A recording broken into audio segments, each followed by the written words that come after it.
नमस्कार। मैं स्वामी ओम प्रकाश और आज सबसे पहले इस महामारी के दौर में हम सबसे पहले बोलेंगे एक मंगल कामना मंत्र।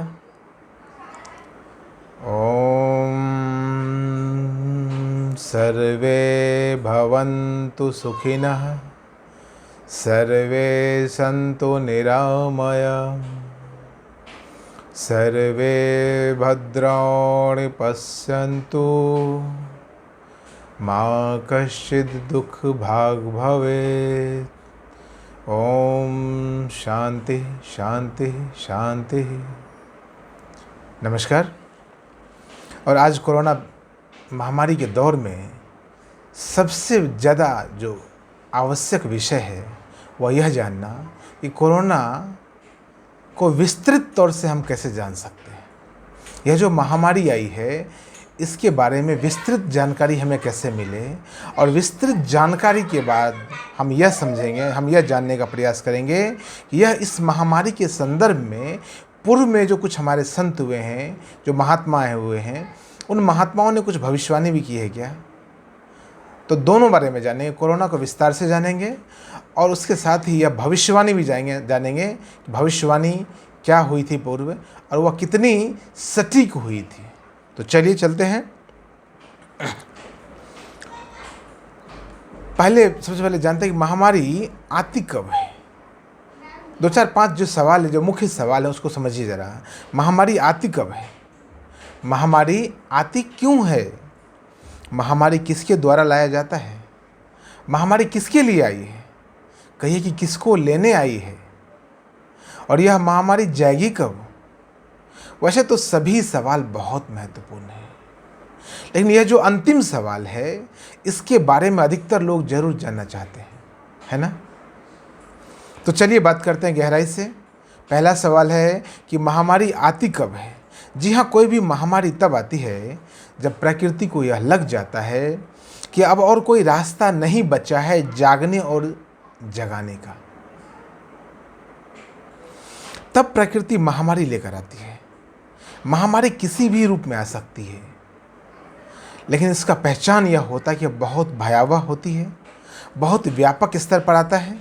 दुनिया की आबादी का अधिकतर हिस्सा इसे किसी न किसी रूप में प्रभावित जरूर होता है, तभी तो इसे महामारी कहते हैं ना।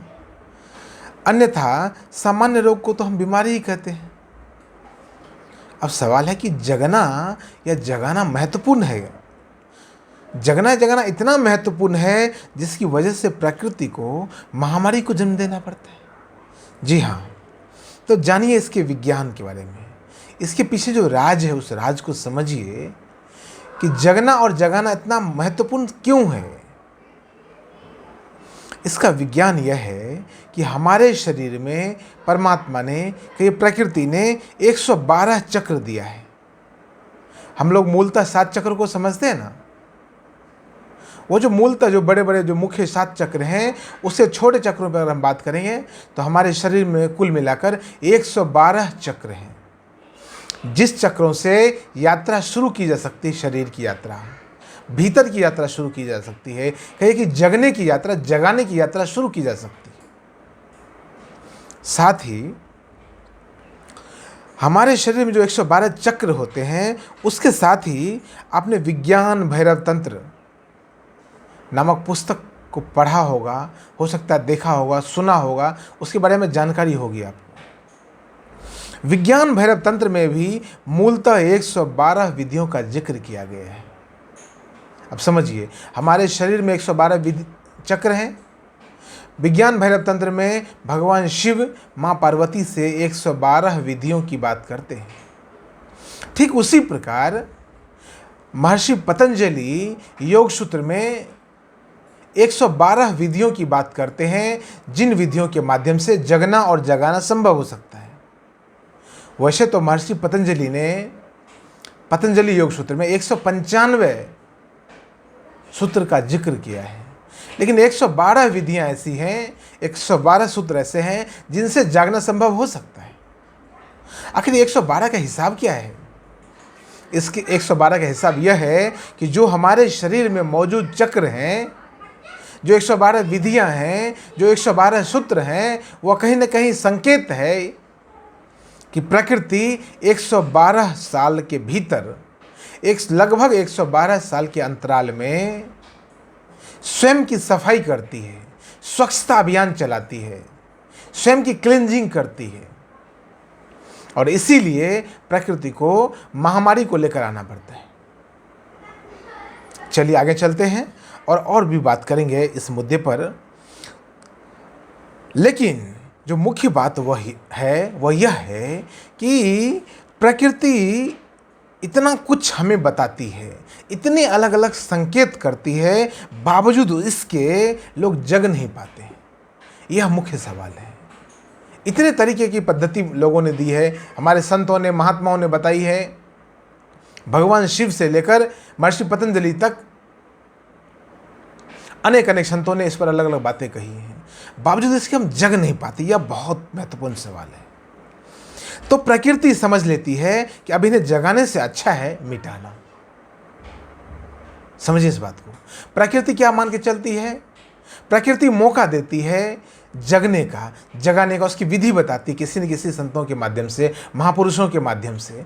उसके बावजूद हम जग नहीं पाते हैं, तो प्रकृति क्या करती है? मिटाना शुरू कर देती है। और उस मिटाने के लिए प्रकृति महामारी को जन्म देती है। हम भी तो अपने आम जीवन में यही करते हैं ना। पहले पूरा प्रयास करते हैं, फिर या तो छोड़ देते हैं, या सामर्थ्य के अनुसार, अपनी क्षमता के अनुसार या तो मिटा देते हैं या खत्म कर देते हैं। जी हाँ, लेकिन प्रकृति के सामने कोई समस्या नहीं है मिटाने की। हमारे सामने तो मिटाने की समस्या, हम मिटा नहीं सकते, हम छोड़ सकते हैं, हम किसी चीज़ को मिटा नहीं सकते। लेकिन प्रकृति के सामने मिटाने की कोई समस्या नहीं है। प्रकृति के मिटाने के पीछे बड़ी वजह है। वो वजह होती है कि फिर से नए को, प्रकृति को जन्म देना होता है। इसलिए प्रकृति मिटा ही देती है। प्रकृति मिटाना ही पसंद करती है। हम मानव नए को जन्म दे नहीं सकते, इसलिए हम छोड़ देते हैं। अब दूसरा सवाल है कि महामारी आती क्यों है? तो जैसा कि मैंने पूर्व में कहा कि प्रकृति को नए को जन्म देना होता है, और जब तक एक जाएगा नहीं दूसरा आएगा कैसे? प्रकृति तो परिवर्तनशील है, प्रकृति तो चलायमान है, प्रकृति तो पल पल बदलने का नाम है। इसलिए प्रकृति को बदलाव लाना होता है। प्रकृति हर हाल में बदलाव लाना चाहती है, और मनुष्य तो आलस्य, प्रमाद इत्यादि से घिरा रहना चाहता है।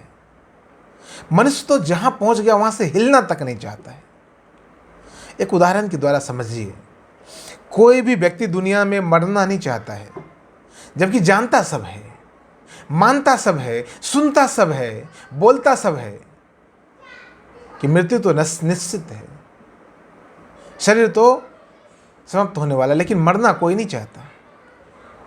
समझना इस अंतर को कि प्रकृति हर हाल में बदलाव लाना चाहती है, और मनुष्य हर हाल में जड़ होना चाहता है। मनुष्य का सारा प्रयास ठहरने का है।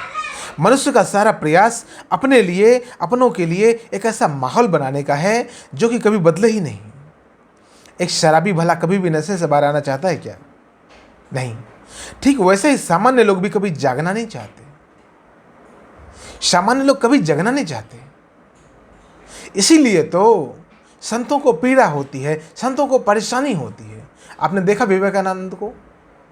विवेकानंद के अंतिम वचन है, मरते मरते विवेकानंद के मन में एक पीड़ा थी, एक टिस कहीं ना कहीं थी कि विवेकानंद कहते थे कि मैं 12 व्यक्ति ही खोज रहा था। पूरे जीवन में ऐसे 12 व्यक्ति खोज रहा था जिसको चेतना की उस ऊंचाई पर पहुंचा सकूं, लेकिन वैसा एक भी व्यक्ति विवेकानंद को नहीं मिला। ओशो अनेक लोगों को चाहते थे कि संबोधि को उपलब्ध करवाना, करवा भी पाए। निश्चित तौर पर विवेकानंद से बहुत ही अच्छी यात्रा रही ओशो की, बहुत ही सफलतम व्यक्ति रहे, सफलतम प्रयोग करवाया, अनेक लोगों को संबोधि की ओर पहुंचाया, लेकिन जिस मात्रा में ओशो चाहते थे उस मात्रा में नहीं हो पाया। भगवान बुद्ध, भगवान कृष्ण, भगवान शिव, मनुष्य को जगाने के लिए इतने प्रयास इन्होंने किया है, उसके बावजूद मनुष्य जगना नहीं चाहता है। यह दुनिया का सबसे बड़ा आश्चर्य है। आज दुनिया भर के अनेक वैज्ञानिक इस प्रयास में लगे हुए हैं कि मनुष्य के उम्र को रोकने में सफलता प्राप्त कर ले, ताकि मनुष्य कभी मरे ही नहीं। यह देख रहे हैं ठहराव का प्रतीक है, ये ठहराव की निशानी है। और प्रकृति हमेशा बदलाव लाने के प्रयास में लगी रहती है, इसलिए तो कभी सुख, कभी दुख, कभी कुछ बदलाव करने में लगी रहती है। प्रकृति यह बतलाना चाहती है कि मनुष्य भी एक कृति है प्रकृति की। प्रकृति यह बतलाना चाहती है कि मनुष्य भी एक कृति है, एक रचना है प्रकृति की। मनुष्य भी एक रचना है प्रकृति की, इससे ज़्यादा कुछ भी नहीं, इससे ज़्यादा मनुष्य की कोई सामर्थ्य नहीं। प्रकृति अनेक तरह से बतलाने का प्रयास करती है, लेकिन मंदबुद्धि मनुष्य हर बार कोई नया तरीका निकाल लेता है, हर बार एक नए तरीके के भ्रम में पड़ जाता है और प्रकृति को मिटाने को विवश होना पड़ता है। तीसरा सवाल है कि महामारी किसके द्वारा लाया जाता है। महामारी निश्चित तौर पर प्रकृति के द्वारा ही लाया जाता है, क्योंकि प्रकृति द्वंद्वात्मक है। इसलिए प्रकृति एक तरफ तो रचना करती है और दूसरी तरफ विध्वंस भी करने का कार्य करती रहती है। यह प्रकृति के संतुलन का नियम है और प्रकृति संतुलन के अपने ही नियम से बंधी हुई है। प्रकृति हर हाल में संतुलन कायम रखना चाहती है, इसलिए बनाने और मिटाने का काम साथ साथ चलता रहता है। ब्रह्मा, विष्णु और महेश, इन तीनों की कथा तो पता होगी ना, इन तीनों के कार्य तो पता होंगे ना। भगवान ब्रह्मा रचना करने का कार्य करते हैं, सृष्टि को रचने का कार्य करते हैं। भगवान विष्णु उन रचना को पालन और पोषण करने का कार्य करते हैं। भगवान शिव उनके संहार का काम करते हैं। अब जरा समझिए इस विज्ञान को। तीनों ही भगवान हैं, तीनों ही भगवत्ता को उपलब्ध परम पुरुष हैं। उसके बावजूद एक रचना करते हैं, दूसरे पालन करते हैं और तीसरे संहार करने का कार्य करते हैं। गजब की बात है, तीनों की स्थिति लगभग एक समान है, तीनों उपलब्ध हैं, तीनों प्रकृति के खास अंग हैं। उसके बावजूद भी काम अलग अलग हैं, क्योंकि तीनों प्रकृति के संतुलन के नियम से बंधे हुए। तीनों के काम अलग अलग हैं, लेकिन तीनों प्रकृति के संतुलन के नियम से बंधे हुए। समझना इस बात को। यह संकेत है कि प्रकृति द्वंद्वात्मक है, प्रकृति अपने ही संतुलन के नियम से बंधी हुई। चौथा सवाल है कि महामारी किसके लिए आई है, या कहे कि किसको लेने आई है। तो बता दूं कि महामारी सबके लिए नहीं आई है। महामारी उनके लिए आई है जिनके जगने की क्षमता समाप्त हो गई, जो अब जगना ही नहीं चाहते, जो किसी भी हालत में अब जगना नहीं चाहते, तो प्रकृति उनको समाप्त करके नए को लेकर आएगी। जब आप नहीं जगेंगे तो फिर प्रकृति क्या पास रास्ता क्या है? एक ही रास्ता है, मिटा दो। या तो तुम जग जाओ अन्यथा मिट जाओगे, या तो तुम जग जाओ अन्यथा मिट जाओगे। हमारे आम जीवन में भी तो यही होता है ना, कि या तो हम अपने जिम्मेदारियों के प्रति जाग जाते हैं, अन्यथा हमेशा हमेशा के लिए उपेक्षित हो जाते हैं और हमारा जीवन अविकसित रह जाता है। महाभारत का युद्ध याद है ना? कौरव और दुर्योधन का वचन भी याद होगा कि दुर्योधन कहता है कि मैं जानता हूं कि धर्म क्या है, पर मैं उसे मानता नहीं हूं। मैं यह भी जानता हूं कि अधर्म क्या है, पर उसमें मेरी दिलचस्पी नहीं है। अब देख रहे हो, तो परिणाम क्या होता है? परिणाम यह होता है कि समूल नष्ट हो जाते हैं। प्रकृति तुम्हारा अस्तित्व मिटा देगी यदि तुम जगे नहीं तो। हम एक छोटे से पौधे को उखाड़ कर फेंक देते हैं जब वो फल नहीं देता है, तो प्रकृति कैसे हमें रहने दें जब हम जगने को तैयार ही ना हो। एक मजेदार बात आपसे कहूं कि प्रकृति हमें पैदा ही इसलिए करती है कि हम जग सकें। प्रकृति में पैदा क्यों करती है? ताकि हम जग सकें, और इसलिए तो हम 84 योनि की यात्रा करके आते हैं। इतनी ज़्यादा योनि में जाने की वजह भी जान लो। प्रकृति हमें इतनी अनेक योनियों में इसलिए भेजती है कि हम उसे जानकर, उसे जीकर मनुष्य का जन्म ले सकें और मुक्ति को प्राप्त कर सकें। जब हम अनेक योनियों में जाते हैं तो उस योनियों की अच्छाई और बुराई को अच्छे से समझ पाते हैं। तब जब हम मनुष्य होते हैं तो हम एक तुलनात्मक अध्ययन करते हैं, और तब होता है कि नहीं, मनुष्य का जन्म तो सर्वश्रेष्ठ है। लेकिन दुर्भाग्यपूर्ण स्थिति यह है कि मनुष्य का जन्म होते होते हम सब कुछ भूल चुके होते हैं, हमें कुछ भी याद नहीं रहता। तो तुलना करने का तो सवाल ही पैदा नहीं होता है। तुलना तो हम तब करेंगे जब हमें सब कुछ याद हो। हमने पूर्व में कितनी बार मिठाई खाई है याद हो, तब तो तुलना करेंगे ना। एक ही बार का याद है और संभवतः वह भी याद नहीं, तो तुलना कैसे हो पाएगी? यह दुर्भाग्यपूर्ण स्थिति। प्रकृति हमारे तुम्हारे मुक्ति के लिए कितना इंतजार करती है, और तुम प्रकृति के सब्र पर कुठाराघात करते हो, तो प्रकृति के पास कोई और चारा नहीं होता तुम्हें मिटाने के अलावा। पांचवा सवाल है, यह महामारी जाएगी कब? जी हाँ, यह सवाल सबके लिए सबसे ज़्यादा महत्वपूर्ण है। यह महामारी तब जाएगी जब सफाई हो चुका होगा। हम कब तक टमाटर की टोकरी में झांकते रहते हैं, ढूंढते रहते हैं, जब तक एक एक सड़ा हुआ टमाटर हमें मिल न जाए। ठीक वैसे ही प्रकृति भी सफाई अभियान चला रखी है। प्रकृति का स्वच्छता अभियान चल रखा है, तो जितना देर लगे सफाई तो करनी होगी ना। टमाटर की टोकरी में पड़ा हुआ टमाटर जागना भी चाहे तो संभव नहीं है, लेकिन मनुष्य यदि जागना चाहे तो वह संभव है। वह जाग सकता है, वह जाते जाते भी जाग सकता है। यही मनुष्य होने की विशेषता है।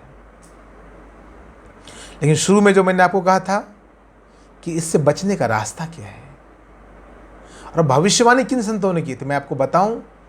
ऐसे दो महान संत अपने धरती पर पैदा हुए, अपने भारत की धरती पर पैदा हुए।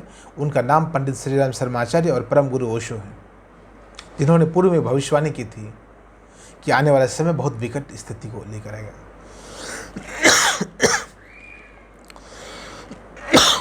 क्षमा चाहते हैं। आने वाला समय बहुत दुखद होगा। रास्ता यही है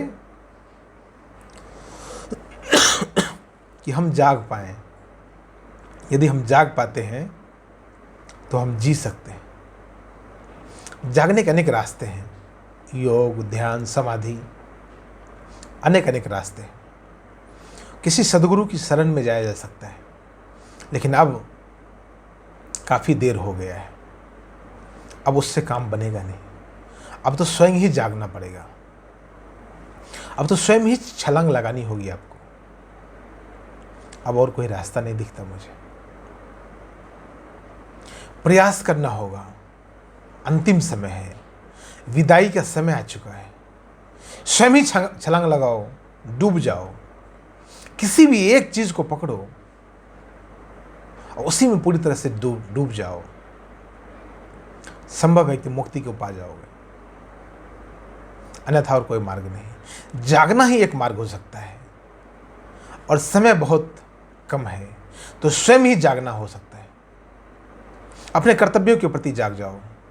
दिन भर जो कार्य आप करते हो उसके प्रति जाग जाओ। अपने रिश्तों के प्रति जाग जाओ। अपने जिम्मेदारियों के प्रति जाग जाओ। स्वयं के मनुष्य होने के प्रति जाग जाओ। किस लिए मनुष्य बने थे? खाली पैसा कमाने के लिए? खाली पद कमाने के लिए? खाली सुंदर चेहरा बनाने के लिए? खाली सुंदर पत्नी प्राप्त करने के लिए? सुंदर बच्चे प्राप्त करने के लिए? उसके अलावा भी कुछ बात है, और इन सब के भीतर जो बात है वो है कॉन्शसनेस। ये सब कुछ चला जाएगा, कॉन्शसनेस वहीं का वहीं रहेगा। वो कॉन्शसनेस हमेशा 24 घंटे आपके साथ रहता है। 24 घंटे दुनिया का कोई चीज़ आपके साथ नहीं रहता है।